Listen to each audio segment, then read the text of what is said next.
इधर इधर हौली हौली कर।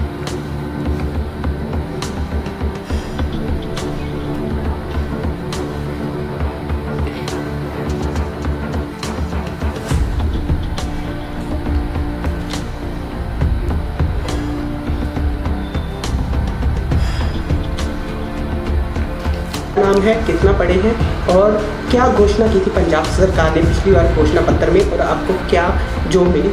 मेरा नाम अमनदीप सिंह है जी। मैं पंजाब के लुधियाना शहर में रहता हूँ और मैंने +2 की हुई है। और पिछली बार भी जब विधानसभा की सरकार आई थी तो तब भी उन्होंने हम लोगों को पूरे पंजाब को यही लारे लगाए थे कि हम लोग आपको रोज़गार देंगे। फिर हमारे CM साहब जो कैप्टन साहब हैं वो चेंज हुए, फिर चन्नी साहब की सरकार आई, उन्होंने भी यही बड़े बड़े लारे लगाए कि हम लोग आपको रोज़गार देंगे, लेकिन वो पहले की तरह ही लारे ही रहे। हम लोगों को कोई रोज़गार नहीं मिला। हमको बोला गया कि फार्म भरोगे तो आपको रोज़गार मिलेंगे। हम लोग ऑफिसों के चक्कर काटे, फिर फार्म भी भरे, लेकिन हम लोगों को अभी तक कोई रोज़गार नहीं मिला। तो हम लोग तो यही आशा आई थी कि चलो अब सरकार चेंज हुई है, जो नए लीडर आए हैं वो हमको रोज़गार देंगे, हमारी भी एक अच्छी घर की स्थिति हो जाएगी। कई बार तो स्थिति ऐसी ख़राब हो जाती है कि अगर हम प्राइवेट जॉब कर रहे हैं, कई बार कोरोना की वजह से लॉकडाउन भी लग जाता है, कई बार काम बंद कर देते हैं। तो मेरे पास एक ही रूम है तो मैं रूम में रहता हूँ, मेरे 2 छोटे बच्चे हैं, तो कई बार रूम रेंटिंग करना भी औखा हो जाता है। तो काफ़ी मुश्किलें का सामना करना पड़ता है। हम लोग तो यही कहते हैं कि अगर सरकार कोई वादे करती है तो उनको वो वादा पूरा करना चाहिए, ताकि आपका जो यूथ है या जो मिडिल क्लास के लोग हैं और दर दर धक्के ना खाएं। अगर आपने ये घोषणा की है कि आप लोग सरकार जॉब हम आपको रोज़गार देंगे तो उनको रोज़गार देना चाहिए। ये नहीं कि अपनी पब्लिक को आप लारे लगाओ, 5 साल के लिए हमको बोल देते हो कि हमको वोट दो, 5 साल के लिए हम वोट दे के बैठ जाते हैं, फिर हमको आशा होती है कि हमको ये रोज़गार देंगे, लेकिन रोज़गार नहीं मिलता। मिलते हैं क्या? सिर्फ लारे या लॉलीपॉप। अगर बात की जाए, पंजाब सरकार ने घोषणा पत्र में जो है वादा किया था कि घर घर रोज़गार देंगे, आपने फॉर्म भी भरा था, उसके बाद कभी पंजाब सरकार ने कभी सुध बुध लिया?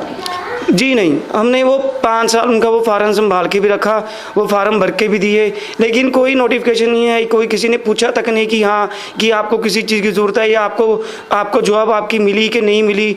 उल्टा तो ये कई बार ये भी हो जाता है कि कई बार ऑफिस में जाते हैं, वहाँ पे चक्कर काटते हैं, वो बोल देते हैं कि आज नहीं कुछ बना, अगली बार बनेगा। फिर जब अगली बार जाओ तब भी ये होता है कि अभी CM साहब चेंज हो गए हैं, कैप्टन साहब अभी चेंज हो गए, तो नए कैप्टन साहब नए चन्नी साहब की सरकार आई है तो ये लोग आपको रोज़गार देंगे।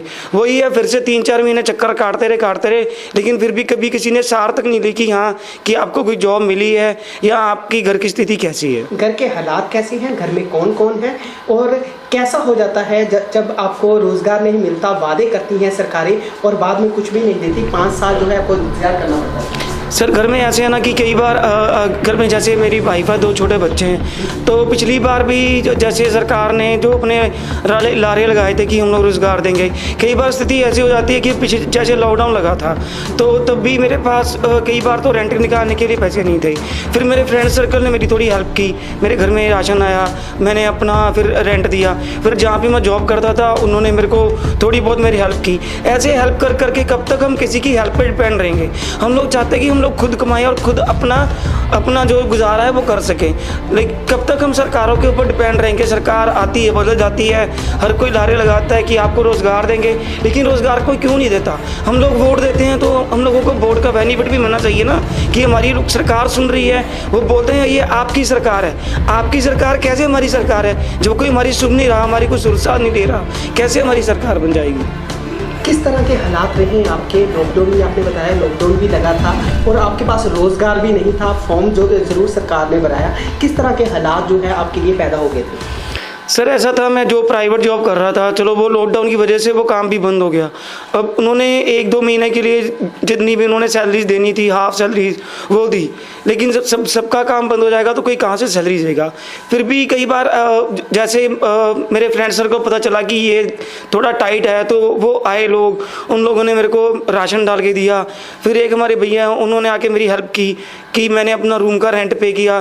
बिजली के बिल तब भी वैसे ही खड़े थे, कोई सरकार ने ये नहीं सोचा कि बिजली के बिल माफ़ कर दें। स्कूल के बच्चों स्कूल बंद हैं, स्कूल की उनकी फ़ीस आ रही है, वो भी पे करनी पड़ी। कई बार तो ये सोचा कि घर की कोई चीज़ ही सेल कर दूं कि शायद वो सेल करके अपने बच्चों की फ़ीस या अपना रूम रेंट निकाल सकूं। पुरानी सरकार ने कोई वादा पूरा किया? जी नहीं, अभी तक तो नहीं दिख रहा। बोल देते हैं कि हाँ हम रोज़गार देंगे, हम लोग आपकी सरकार हैं, यूथ को हम लोग करेंगे, आगे लेके आएंगे, जितना भी रोज़गार हो सकेंगे देंगे, लेकिन कोई भी सिर्फ लॉलीपॉप ही देता है, रोज़गार तो कोई नहीं देता। डिग्रियाँ किस काम आ रही है? डिग्रियाँ सर कोई भी काम नहीं आ रही। डिग्रियाँ हो चाहे एक्सपीरियंस लेवल हो, तो वो भी कुछ भी काम नहीं आता जब तक आपकी सरकार आपके साथ नहीं है, तब तक आपको। जितेंद्र कौर है। मैंने भी +2 की हुई है, पर मैंने भी फॉर्म भरे थे जॉब के लिए, पर कोई रिस्पांस नहीं मिला। सरकार ने वादा किया था घोषणा पत्र में कि घर घर नौकरी देंगे, क्या नौकरी मिली? और घर के हालात कैसे हैं? हालात सर आपके सामने ही है, देख लो। किसी के पास जॉब नहीं है, घर के खर्चे नहीं चल रहे, बच्चों की फीसें पड़ी हैं पेंडिंग, गवर्नमेंट हेल्प नहीं कर रही, कुछ नहीं हो रहा है, कोई रिस्पांस नहीं मिल रहा किसी की तरफ से।